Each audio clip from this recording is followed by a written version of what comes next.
let's do another episode of Unedited. Nope, yes, let's do one on Felix and Friends. So I've been like the biggest semiconductor bear So this one was I was wrong. Can't stay quiet. AMD versus Nvidia stock. 2025, but things have changed. Why have things changed? Felix, you're flip-flopped, and I do that frequently. Why do I do that frequently? Because I buy depending on what the market's telling me. I don't develop conviction. It's a disease I'm immunized against. So I want to walk you through here the setup for Nvidia, which includes a better way to buy Nvidia and lower risk, higher return. And also, is it time yet to change our mind on AMD, the advanced money destroyer, the thing I've been maligning for about a year now? And, well, wait for it in a second. But before we get going, we just look at the sector. That's what we always do. We look at the whole picture. We don't just look at the one stock. We want to be in a sector that's actually going up. I'm going to fast forward all his analysis and looking at his leverage and cheap calls or higher returns in Nvidia. Let's see what they're about. So what does that? What would that cost? Say we go out into January 2027. Well, this would cost you. I'll go through this briefly. We look at AMD, $3,600. That would be the cost. That's also your maximum loss. So you couldn't possibly lose any more than $3,600. You can buy or sell an option at any time, just like a stock. And does that mean? Well, let me explain this to you, because I know these charts are not like the sort of thing everybody looks at every day. And on the left side here, you have the stock price, right? You're familiar with this one here on the right, on the left rather. And on the right, you have basically your profit and loss. So in green is your profit up here, and in red is your loss. Now, you'll notice the loss is limited to a certain amount, which is at 3,600. The gain could go much, much, much, much higher, right? So what happens if you hold this thing, this option for 589 days, and say we're trading at $200 IPO, right? Well, you made a So he wants to do a 580 day? Dang, that's a long time. 68% gain. Can you see that on the right side there? 68% gain. Maybe we can zoom in on that in editing. How much did the stock go up by to go to 200? 44%. So you're making 50% more than everybody else out there. But that's actually not where the sexiness comes in. The sexiness comes in from selling this option sooner. So down here, I've got another slide. I know I'm overwhelming some people here, but that's kind of how we learn, right? We always got to learn. That tells you how many days to expiration. So say, we have a 589 days. Why don't we make that number 489 days, which would be 100 days in? Do you want to know where to invest $1,000? Commercial. In 3 months. Say in 3 months we go to $200. Well, you would now be making 123%. Can you see that? Or 122%. While the stock is still only up, whatever that was, 40%. So you're now making 3 times more money than the stock. So this thing with a call option like this is not to hold it to the bitter end. The thing is to actually buy it when they're really cheap and then sell it on the next rally. Very simple. And again, you're going to want to automate that, but that's basically what it's all about. So if you want to master a little bit more about that, it's a cool thing to do. It's a very, very cool thing to practice, use a simulator, paper trading account, and play with that. But that's what I'd be doing with Nvidia right now. Now, would I be buying Nvidia right here, right now? Well, you could.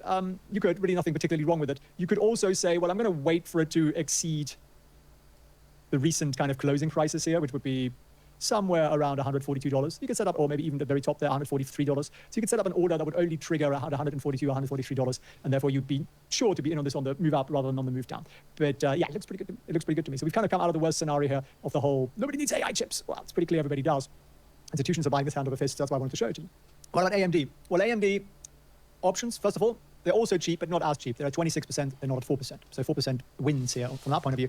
And what did we see yesterday? Well, if I get rid of my little green line here, and show you the most important line on this chart. And maybe you're thinking, Felix, you need to talk to me about the technology and all that. I don't understand the technology. I understand the chart. I understand how the chart makes me money. I don't understand how the technology makes me money. I just grasp that, generally speaking, the technology is better than everybody else's because their margins are insanely high. Therefore, people are willing to pay over the odds for it. That little line here that I'm sort of drawing crudely back in here, that is the 150-day moving average line. You can toggle that on down here in Trade Vision, which is the software we're using as well. And yesterday, well, we closed sort of at the 150, dropped lower in the after hours again. So we've now once, twice, sort of 3 times, 4 times, not broken through it. So we're still bouncing off this. So in my humble opinion, we're not quite out of the woods yet. We can see the light, but we just don't quite know whether that's some sort of weird reflection or whether that's actually the path out of the woods. So at the moment, this is a nice little bounce recovery, and it looks like it really wants to, and probably will, but it's still not as clean cut as I'd like it to be. So what would be clean cut? Well, let's close above the 150 again, shall we?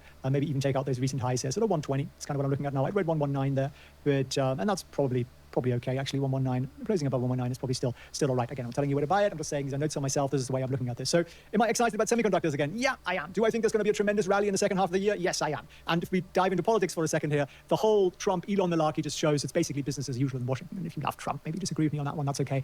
But really what it means is that the taxes will come down, the deficit will be bigger, the tariffs will probably not be as big as people were expecting them to be, and all of that is good news for whom? Stock investors. Come and be... Yes. This guy does say things logically. I do like his Nvidia play. I guess because you get intrinsic value and extrinsic value when he buys that. That's pretty good. Not too bad, I'd say. Let's watch it. Let's see where he bought it from. Says options. And you can make that go away again, by the way, as well, by just clicking on it. And then click on a long call option, which will be the easiest way to do this. Like literally just buying a call option. And you can buy a call option 45 days out. Heck, you could buy a call option that goes, 580 days out or something like that. So what does that, what would that cost? Say we go out into January 2027. Well, this would cost you, I'll go through this briefly, we look at AMD, $3,600. That would be the cost. That's also your maximum loss. So you couldn't possibly lose any more than $3,600. You can buy or sell an option at any time, just like a stock. And does that mean, well, let me explain this to you, because I know these charts are not like the sort of thing everybody looks at every day. And on the left side here, you have the stock price, right? You're familiar with this one here on the right, on the left rather. And on the right, you have basically your profit and loss.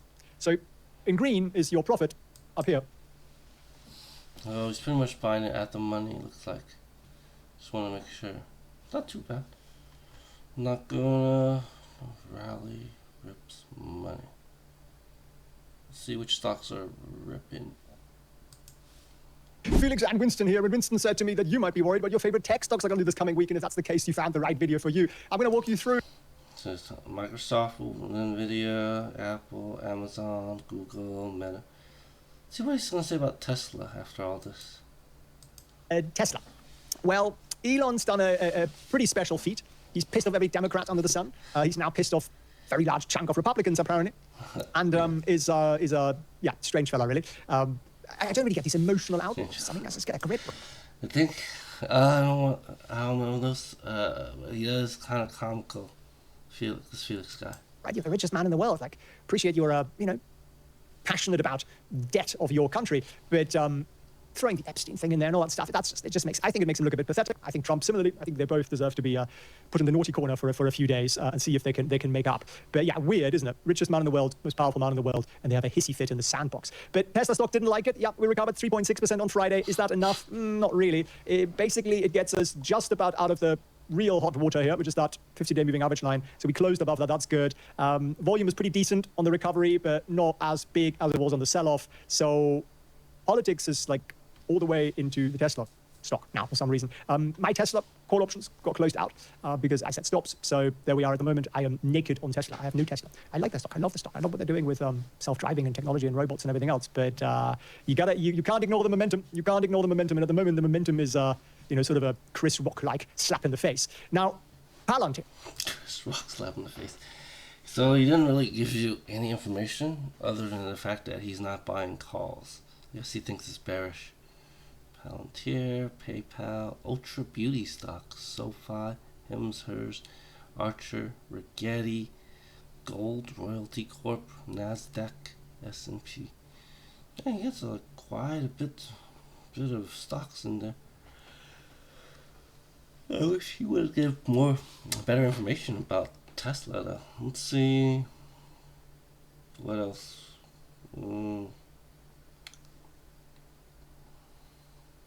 Yes, you can talk about what stock do I want to see? Everyone's talk about.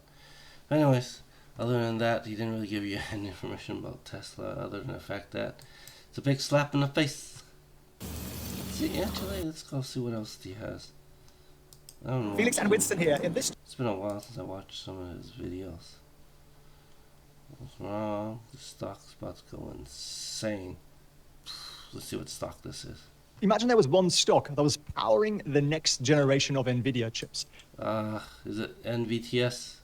Literally powering. And that stock is Navitas Semiconductor. Yeah, it is. Man, it's the popular stock everyone's talking about right now. NVTS. Alright. Yeah, everyone's talking about Core Weaver. Is anyone talking about Core Weaver? Let's go. Let's see any Core Weaver. Core Weave. What's going on with Core Weave? Miss sounds. Here's what to watch. Super cut. Core Weave. Oh, let's see what this guy's talking about. The next one I want to put on your radar is one I already talked about. It had ran up, came down, and then it's running back up again. This one is Core Weave. Core Weave is currently about 119 today, but it got all the way up to 126. This is a play that could go to like 150, even $200, but it's not gonna do it if the charts ain't making sense. What are you looking for with this one? When it come down to the low 100s, this is where the institutions are picking up. So now, Core Weave, we like it in the low 100s. Institutions are buying it down there. Then it's at about 119. Where is the breakout? This one, you wanna see it close above, let's call it even 130. You see it closing over 130, 131, 129. It's staying up there, above that 126 level. You see multiple days of it staying above there. Family, we headed towards the 150. That's how this is gonna work. But well, it's at 140 now, so we'll see if he is right. Don't buy it, but put an order in to buy it at where you're going to put your stop loss, and then just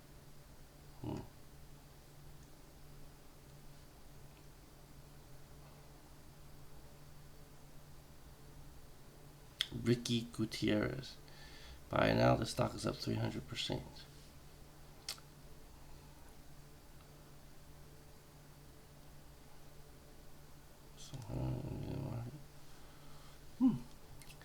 But a lot of people are talking about NVTS.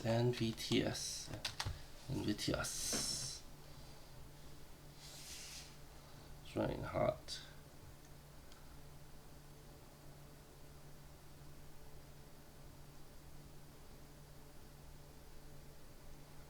Yeah, it's the hot new stock. Short sellers. Yeah, I guess NVTS. And what is it? Applied Digital is also a very popular stock right now.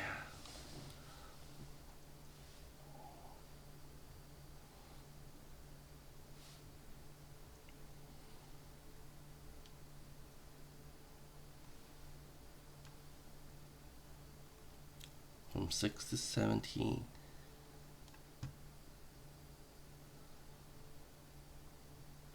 Well, other than that, let's see. If you like that video, please subscribe. So yeah, just watch some Felix and Friends. He does offer a lot of comical insights. He's pretty interesting fellow, I have to say himself. Other than that, subscribe and let me know if you want more videos like this.